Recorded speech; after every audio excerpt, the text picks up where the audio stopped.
صلوات.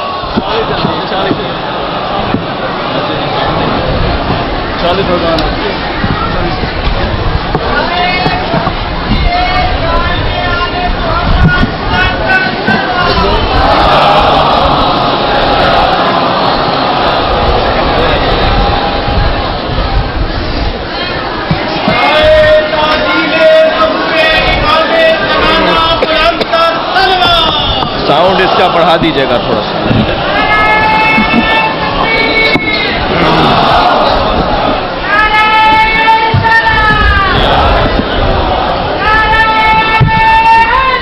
ٹھیک ہے.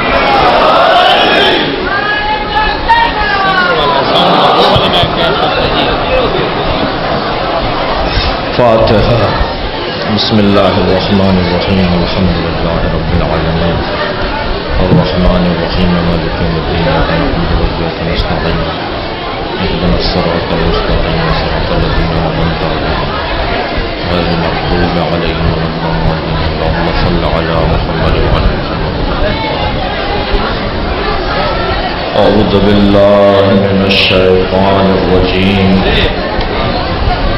بسم الله الرحمن الرحيم.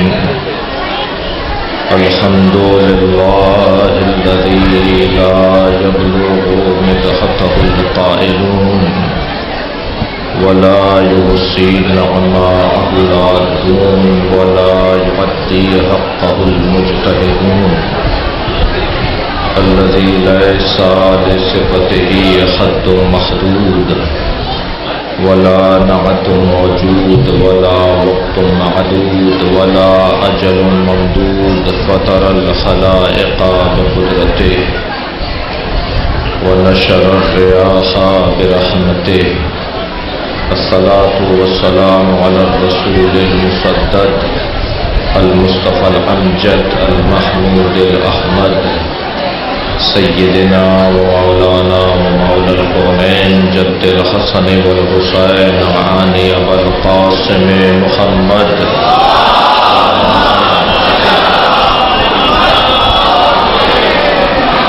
وآلہ الطیبین الطاہرین المعصومین الذین قال اللہ انما یرید اللہ لیذهب عنکم الرجس اہل البیت وَيُطَهِّرَكُمْ تَطْهِيرًا.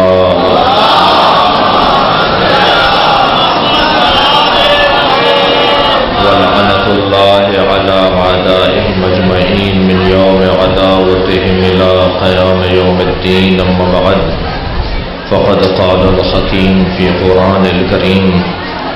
بسم اللَّهِ الرَّحْمَنِ الرَّحِيمِ. إِنَّا أَعْطَيْنَاكَ الْكَوْثَرَ فصل لربك وانحر ان شانئك هو الابتر. صلوات.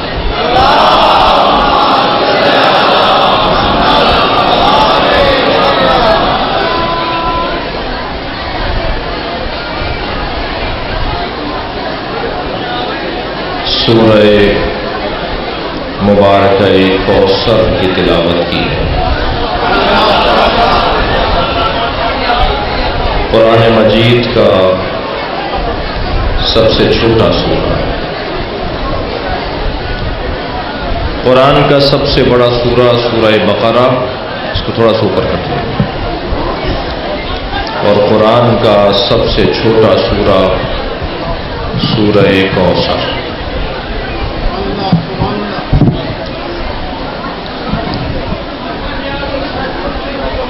قرآن کا سب سے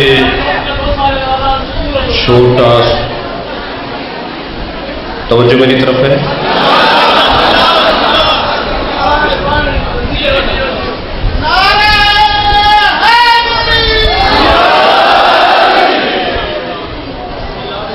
میں ایسی مجالس میں کراچی میں یہ اتفاق نہیں ہوتا جو یہاں ہمیں نصیب ہوتا ہے. ایسی مجالس میں شرکت کی کم توفیق ہے، لیکن میں پوری مجلس میں سوچ رہا تھا ان ذاکرین عظام کی خدمت، یہ جو اپنے گلے کے اور اپنے کلام کے زور پر محبت اہل بیت کا رس ہمارے دلوں میں کھولتے ہیں، یہ مجمع، یہ عقیدت، یہ محبت جو گریے میں تھی، جو فضائل کی سماعت میں تھی، یہ انزادین نظام کا ملت جعفریہ کے نظام عزاداری پر ایک بہترین تعاون ہے۔ میں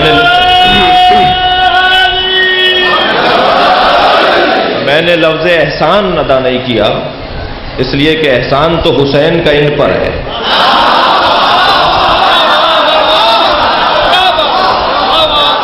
حسین کا احسان آپ پر اور مجھ پر ہے۔ وہ بہت سے لوگ ہوں گے جو گلیوں میں پھر رہے ہوں گے اور آپ گرمی میں یہاں بیٹھے ہیں، ان میں اور آپ میں برابری نہیں ہے، اور بہت سارے لوگ اس مزے سے آشنا نہیں ہے۔ یہ مزہ ہے، ایک لطف ہے، ایک حلاوت ہے، ایک مٹھاس ہے۔ بہت سارے لوگ اس سے آشنا نہیں ہے۔ اور میں آپ کو بتاؤں، بیمار کو ہر اچھی غذا کڑوی لگتی ہے۔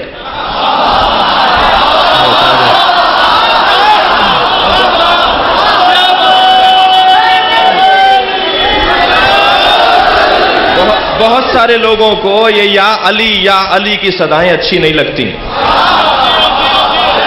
بہت سارے لوگوں کو یہ حسین حسین اچھا نہیں لگتا۔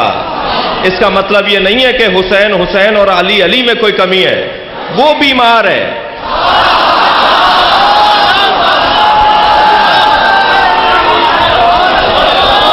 آپ نے دیکھا ہے دسترخوان لگا ہوا ہوتا ہے، طرح طرح کے لذیذ کھانے سجے ہوتے ہیں، اور ایک آدمی کہتا ہے میں یہ نہیں کھاتا، میں وہ نہیں کھاتا۔ بھائی بڑی اچھی غذائیں بنائی ہیں، بڑی لذیذ غذائیں بنائی ہیں، اور آپ یہ کیوں نہیں کھاتے؟ کہنے لگے مجھے شوگر ہے، مجھے بلڈ پریشر ہے، مجھے بخار ہے۔ تو بیمار تو تم ہو، غذا کا کیا قصور ہے؟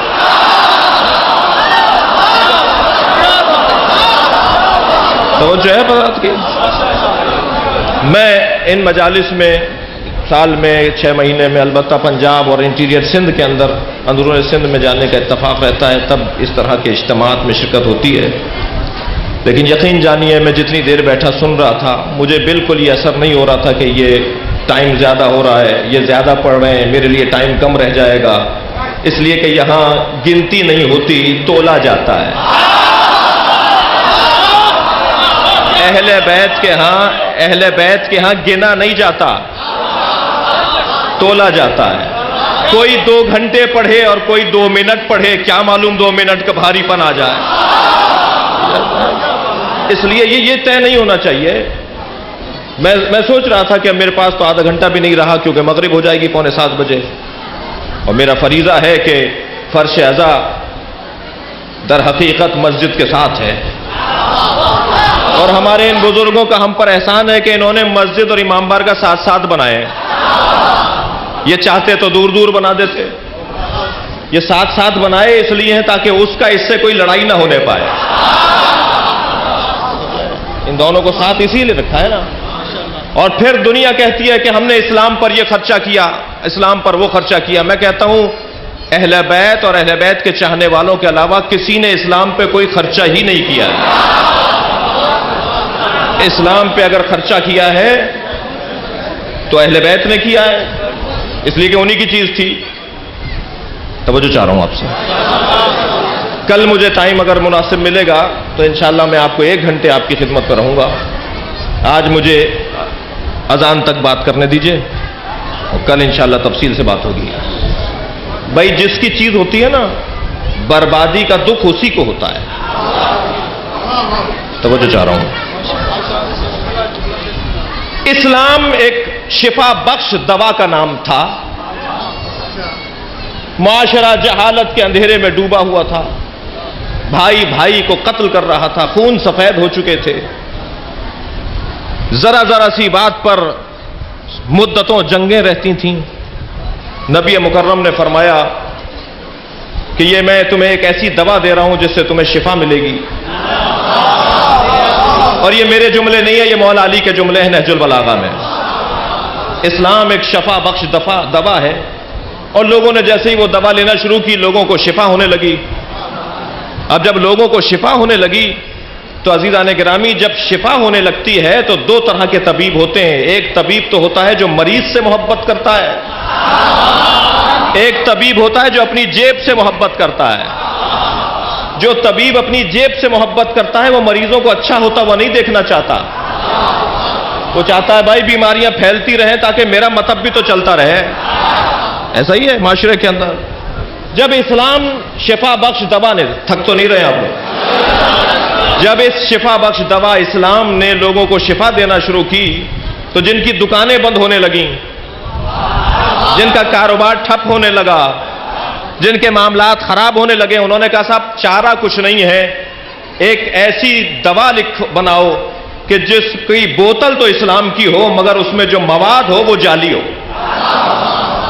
توجہ ہے برات کی. اب میں اور کھل کر کہہ دوں، نمازیں بھی ہوں گی، روزے بھی ہوں گے، حج بھی ہوگا، پائچے اونچے بھی ہوں گے، داڑھیاں بھی ہوں گی، سب کچھ ہوگی، مگر شفا نہیں ملے گی اس اسلام میں، اس لیے کہ یہ جعلی دوا ہے. اچھا جعلی دوا جب پیش کر دی گئی اور شفا نہیں مل رہی ہے تو لوگ بیماری ان کی بڑھتی چلی جائے گی. آپ نے دیکھا جہاں سب سے زیادہ اللہ اللہ ہے وہیں خود کچھ دھماکہ کرنے والے ہیں. جہاں سب سے زیادہ داڑھیاں اور تسبیحاں ہیں، تھک تو نہیں رہے. جہاں سب سے زیادہ دین اور اسلام کی بات ہوتی ہے وہیں کردار کی کمزوری ہے. مجھے یہ کہنے دیجئے سینہ چوڑا کر کے، ہمیں کردار کا تانا نہ دیا جائے کہ یہ قوم تو صرف علی علی کرتی ہے، کچھ نہیں کرتی. یہ قوم تو صرف حسین حسین کرتی ہے، کچھ نہیں کرتی. ان کے ہاں نمازیں نہیں پڑھی جاتی، ان کے ہاں روزے نہیں رکھے جاتے. میں کہتا ہوں ہمیں کردار کا تانا مت دو. تمہارا منہ نہیں ہے ایسا جو ہمیں آئینہ دکھاؤ.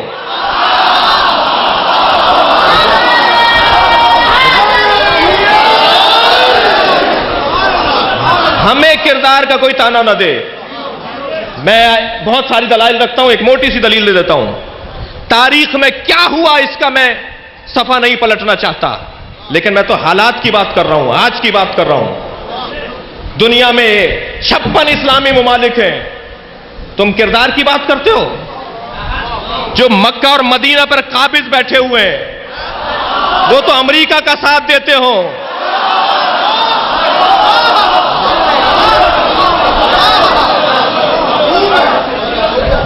اور 56 اسلامی ممالک میں ایک اسلامی ملک جس کی سرکاری اذان علی ولی اللہ کی ہے.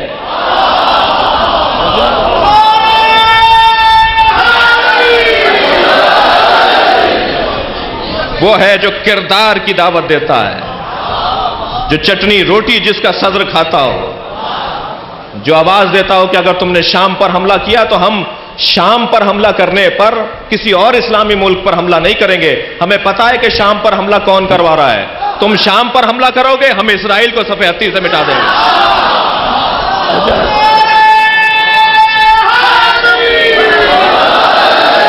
کیوں شفا نہیں مل رہی؟ کیوں کردار نہیں ہے آپ کے پاس؟ اس لیے کہ آپ نے وہ دوا نہیں لی کہ جو دوا اصلی ہو.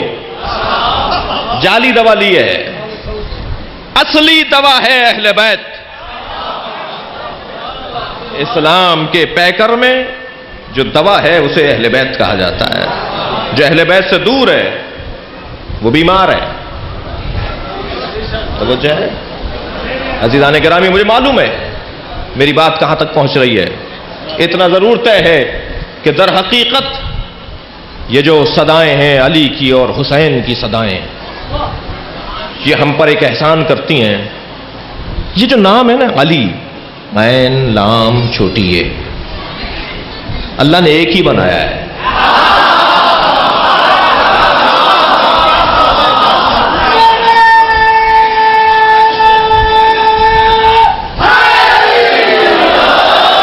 کوئی اس کی برابری نہیں کر سکتا. آپ میں سے نہیں معلوم کس نے کس رمضان کی صبح کا سما کا پروگرام دیکھا.